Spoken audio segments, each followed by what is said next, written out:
'92 was obviously a very significant moment in our immigration history. My father was one of those folks that had to leave his family, leave his home, and go and protect his small business.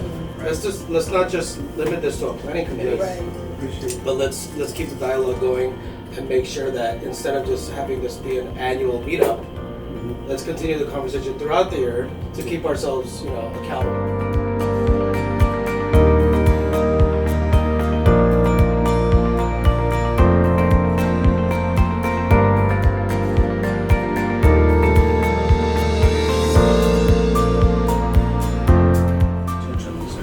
Commitments to make things better tomorrow than they are today in our efforts to learn from yesterday. We pray your blessings upon our conversation.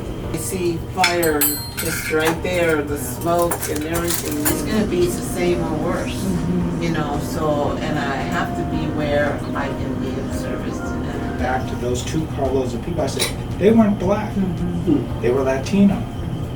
And they were shooting up Korean liquor stores in Koreatown. And for all those years, I never could associate a race to those people until we had that conversation.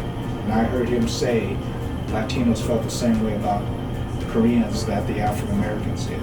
I guess they said no, that didn't happen because some of the things that are going on now, I can relate to when I was a kid. And just didn't dream that I would see this today, things that I'm seeing now. There was naturally a lot of anger. In the midst of all that, there was a lot of racial tension. Some of it played up by the media. Yes. So imagine the kids that weren't even born yet. Right. All they see is the footage on YouTube or whatever it is, and they don't really understand. But we have to understand the past to understand how we're going to address it in the future and repeat it. Because I knew what I was hearing here in Koreatown within the Korean American community, how we felt. So immediately I was like, okay, we seem to be in silos. In 2 different communities, we're so close to each other, we're not talking. These meetings and building bridges are extremely important. For the Korean American businesses, I was like, oh my God, why are we burning this building?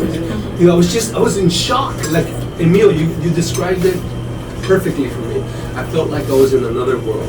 What do I need to do to change anything? And so, like a lot of you in this table. You won't understand me until you really know who I am and what I've been through. And you can better understand my actions and my ways. And the same goes with you. And now do that best in your own environment. Right. Not read from a book that has been planted about the prejudices of others, but seeing it directly from your mouth, from your behavior, your actions.